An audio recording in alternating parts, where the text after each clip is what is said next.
The New Jersey Devils failed Mackenzie Blackwood once again, and they blew their lead not once, not twice, but 3 times against the Nashville Predators. And what is Miles Wood doing on the rink? I'll tell you what, nothing. We have a lot to talk about in today's episode of Locked On Devils. Buckle up, everybody. You're Locked On Devils, your daily podcast on the New Jersey Devils. Part of the Locked On Podcast Network, your team every day. Hi, this is Bryce Salvador, and you're Locked On Devils with Trey Matthews. Elliott scores! Oh, Stevens stepped up, nailed him. Brodor's got the puck. What a shot. The Devils win the Stanley Cup. Alrighty now, what is up, New Jersey? Welcome back to the Locked On Devils podcast here on Locked On Network. I'm your host, college hockey play-by-play announcer, Devils writer for Pucks and Pitchforks, and also part-time credentialed media member, Trey Matthews. So the New Jersey Devils had the lead against the Nashville Predators not once, not twice, but 3 times, and they blew all 3 chances. Mackenzie Blackwood gave it his all, but unfortunately the defense in front of him was no help to him. So here's what we're going to do in today's episode. I'm going to talk about my overall reactions to the game, my key takeaways. Then in segment 2, I'll talk about Miles Wood and his overall future with the team, because the last 10 games seems like Miles Wood has just been running around doing nothing, basically just doing suicides at this point, going back and forth, and contributing little to nothing. And it's got fans questioning as to why he's still out on the rink. And then in the third and final segment, I'll compare the overall stats and give a letter grade for the Devils. So before we start with the game reaction, let me give you guys an interesting fact, courtesy of my friend Christy Flannery over at the Hockey Writers. The last time the New Jersey Devils beat the Nashville Predators was on March 10th, 2018, 3-2 shootout win at Nashville. Head coach John Hines is 4-0-0 against New Jersey. So it seems like the Devils can never muster a win against the Nashville Predators. So we're talking about March 2018, and we're in January 2023. So we're talking nearly 5 years since the New Jersey Devils beat the Nashville Predators, and they had 3 opportunities to put their foot on the gas pedal and put the game to bed early. Unfortunately, they blew some of their chances, but the rest were no help as well. So while we're still on the topic of luck, because I just said that the Devils have bad luck against the Nashville Predators, remember in the more recent episode where I said that the New Jersey Devils cannot keep relying on like these last second buzzer beaters to tie the game and send it to OT, because going into this matchup, the Devils were coming off of 4 straight overtime matchups. And I said, while it's exhilarating, while it's exciting, it's something that I don't want the Devils to make a habit of, because sooner or later your luck is going to run out, and that is not a good way to consistently win. Now, I'm glad that the New Jersey Devils are finding ways to get points on the board, so at least they walk away with something. And Lindy Ruff said during an interview that if he had to pick whether play 60 minutes of regulation of hockey and come away with no points, or play 65 minutes of hockey and come away with at least a point, he said he'll go with option B. And I get it, but at the same time, I would like to see the Devils win in regulation a little more often, because like I mentioned in my more recent episode, fatigue can play a factor and it can catch up to you. And like I said, these comeback wins are exciting. The New Jersey Devils are currently tied with the Tampa Bay Lightning for most comeback victories this season with 15. But let's try to keep those comeback victories in regulation and not send it OT. So let's talk more about Mackenzie Blackwood and how his team came up short despite his big performance. So the New Jersey Devils, short and simple, failed their netminder. Not my words. Amanda Stein had the chance to speak with Nico Hischier post-game, and here's what the captain had to say in regard to Mackenzie Blackwood. He said, he gave us everything again. He gave us a chance to still win the game, even if we gave so many chances up. He played unbelievable for us. It's definitely not on him tonight at all. I would have to agree with Nico Hischier in this case. This loss cannot be placed onto the shoulders of Mackenzie Blackwood, because he was fantastic in between the pipes. And here's something that I found interesting during the course of the telecast. Bill Spalding and Ken Danico talked about this, particularly in the second period, that every time Mackenzie Blackwood, as of late, is the starting goalie, it seems like the New Jersey Devils, their defense just takes a couple steps backwards and they have to rely too much on him to do the work. So I know I talked about this for Vitek Vanecek, but Mackenzie Blackwood saw 40 shots this game. He saw about 23 in period number 1 alone. So Bill Spalding also gave this interesting factoid saying the last time that Vitek Vanecek faced at least 35 shots was over a month ago. He is correct in a sense. However, he is slightly incorrect. What do I mean by that? Well, I looked at the game logs. The last time that Vanecek saw at least 35 shots on him was back on November 28th against the New York Rangers when he saw 38. So to give you some better reference, courtesy of Devils PR, tonight's affair also marked the 3rd time this season that the Devils allowed 40 or more shots in a game. Jersey's team allowed 40 or more shots in a game 9 times last season. The most shots that the Devils allowed in a game for the 2022-2023 campaign was on January 1st versus the Carolina Hurricanes after the team allowed 47 shots on goal in a 5-4 shootout loss. And guess who was in net that game? It was Mackenzie Blackwood. So my thing is, like, the defense failed Mackenzie Blackwood, particularly that third pairing of Brendan Smith and Nikita Holtuk. They were completely lackluster this game. Ryan Graves wasn't sharp. Damon Severson wasn't sharp on defense, at least. So this whole situation in terms of defensively for New Jersey Devils, I saw this tweet lingering around, and I forget who said it, but if Lindy Ruff had the option to bench all 6 defensemen for this game, I think he would have, because it was that bad. The defense was pretty much a non-factor. Now, I'll give props to Dougie Hamilton. He is continuing his success from the last few games because he was able to rack up a couple assists. So he got the primary assist on Jesper Bratt's goal that made it a 1-0 game. And he also got the secondary assist on Jack Hughes' goal in the second period. So Dougie Hamilton, in terms of points, he's starting to rack it up just a little bit. So I'll give props to Dougie Hamilton. But the other players that I just listed for Devils,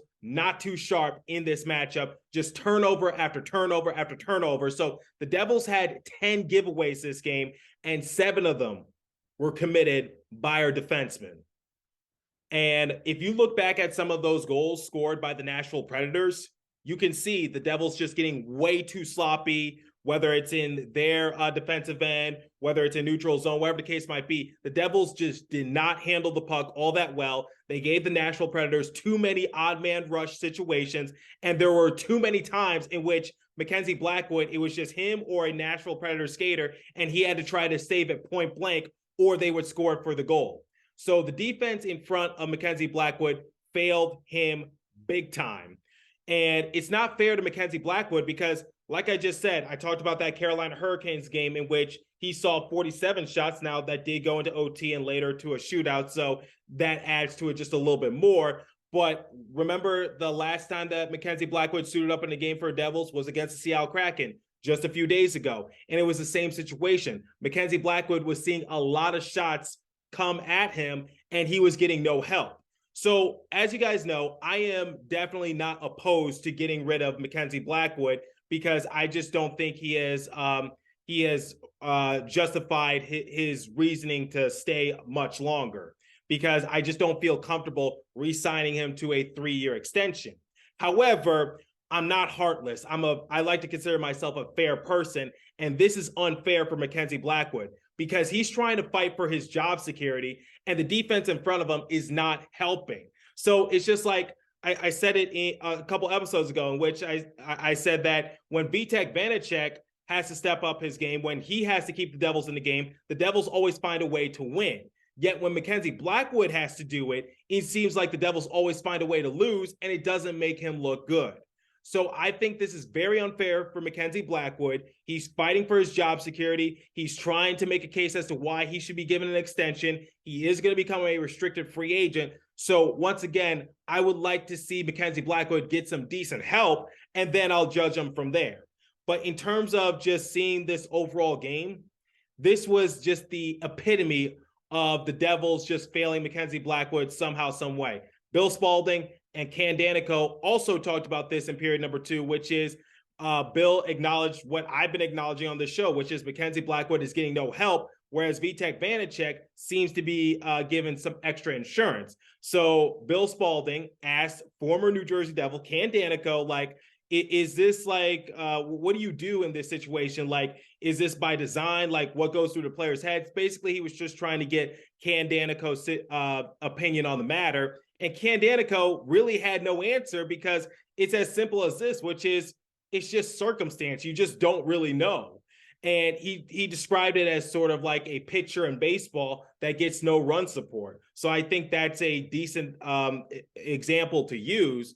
And I know Ken Danico was put on the spot. Maybe not the best example, because even if a pitcher doesn't have any run support, if it's a good pitcher, they're not going to give up that many runs. So their ERA might still be like 1 point something or 2 point something. They might still rack up a lot of strikeouts. Maybe they just give up a home run or 2-0, and they go 7 or 8 strong innings and they can't get any run support, like Ken Danico said. But for Mackenzie Blackwood, and for the sport of hockey in general, and forgive me, I'm not trying to act like I know more than Ken Danico, but at the same time, I just feel like it's a little different in the sport of hockey, because when you see that scoreboard, the Devils lost this game 6-4.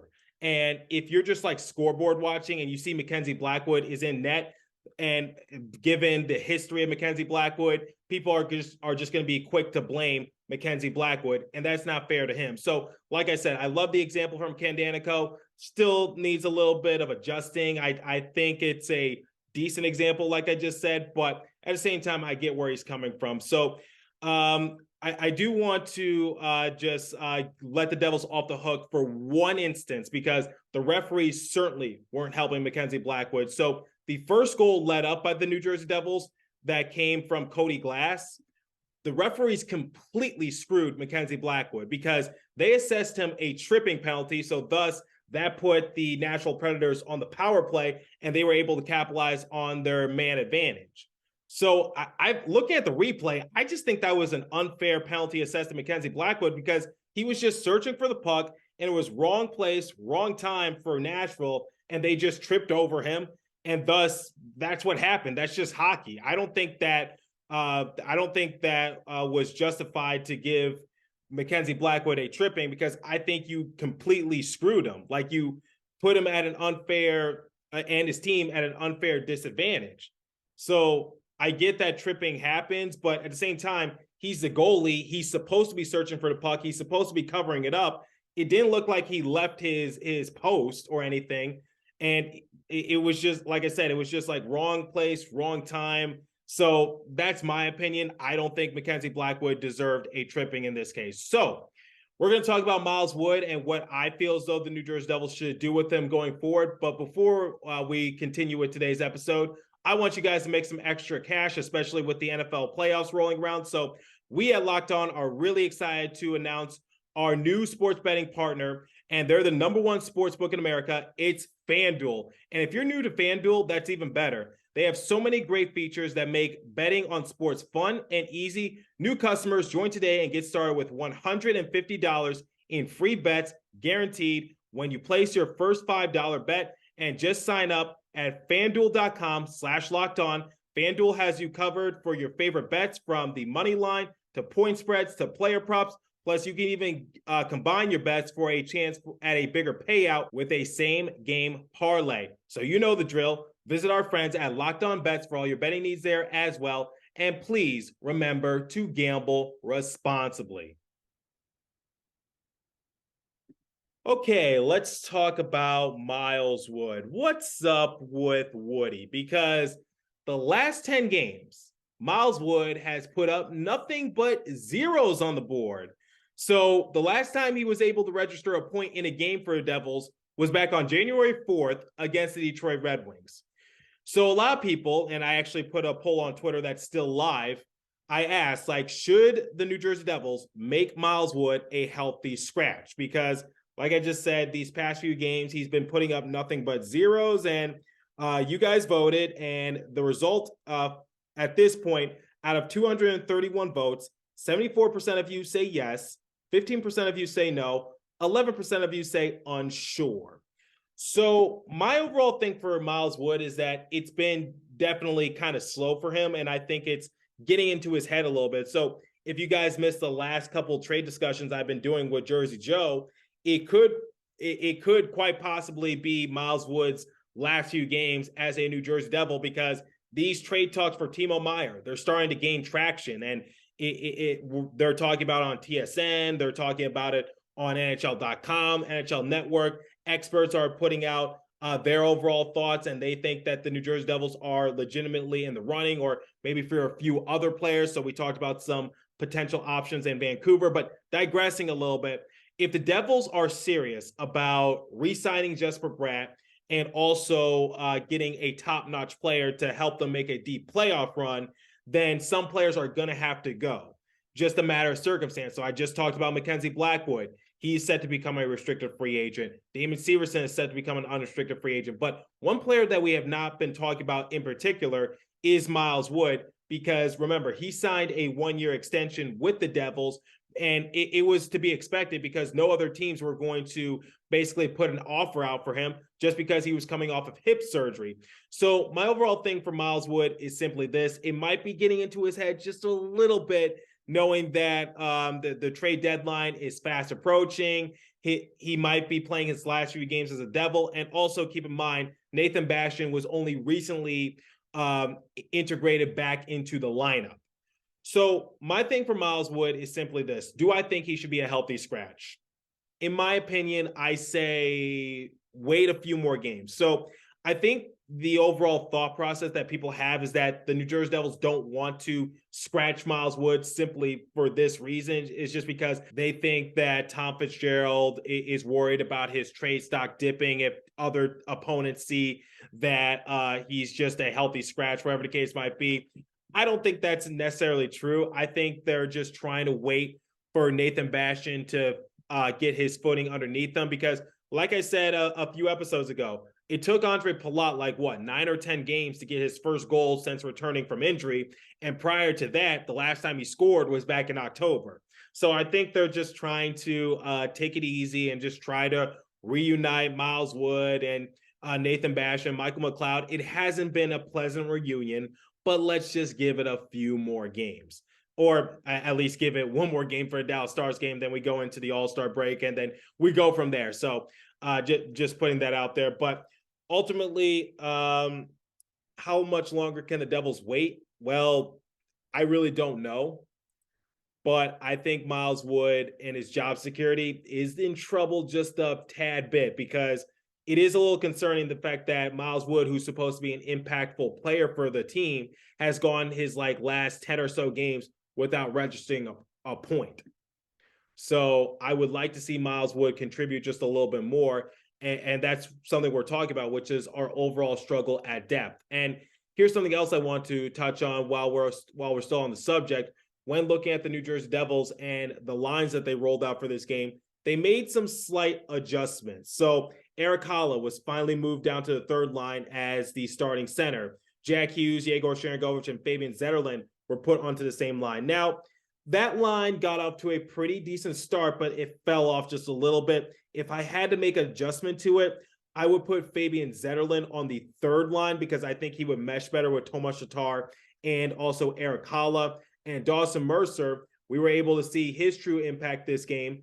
And he was able to get a goal late for the Devils when there was 2:14 remaining in the game. So I think Dawson Mercer would be better suited on the second line alongside with Jack Hughes. But Fabian Zetterlund did get the primary assist on Jack Hughes' goal in period number 2. So I'll definitely give him his props in that regard. But I like the overall change of the lines for Lindy Ruff. But like I said, the defense was absolutely terrible. So Ryan Graves turning it over, Nikita Holtuk turning it over, Brendan Smith, Damon Severson, Jonas Siegenthaler, not really all that sharp. Dougie Hamilton's, doing what he does, registering the points. But man, it was dreadful, awful. It was honestly hard for me to watch at times. But just got to move on, and I this is going to be a difficult challenge for them, because now they got to play the Dallas Stars. When this episode goes live, they got another game to play, and they just got to go from there, and they got to end, I guess, quote unquote, the first half of the year,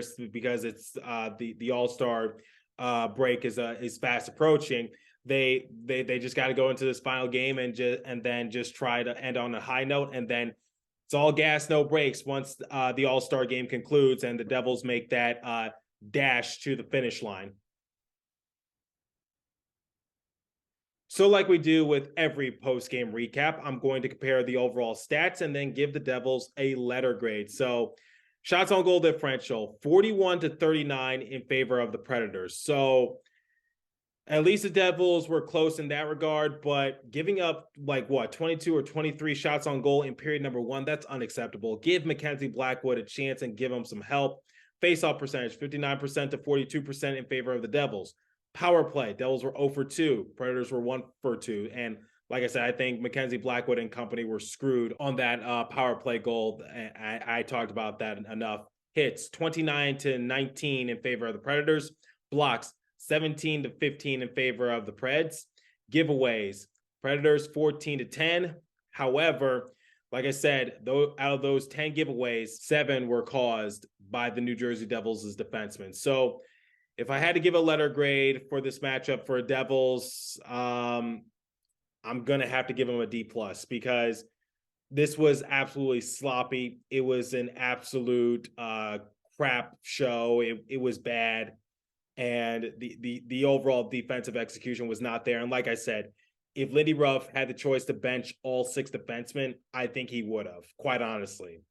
And the offense did come to play, so that's why I give him a D+ instead of like a D or a D- or even an F. But this game just gave me flashbacks to last year or the year before that. So I've been covering this team for a few years. It gave me like deja vu to those last couple of years in which the Devils would just lose these types of games consistently, and they still have not won against the Predators in nearly 5 years. So they got that going for them, but it just sucks that the Devils had 3 opportunities to try to extend their lead, and unfortunately they blew all 3 chances, and their luck just finally ran out on them. So yeah, D+ for them and their overall efforts. The offense did come to play. Defense was shocking, and this loss is not on Mackenzie Blackwood. So let me know what you guys think. Leave a comment down below if you're watching on YouTube. What did you think about the overall execution by the Devils? And if you're listening on a podcast streaming service, hit me up on my personal Twitter page at TreyMatt4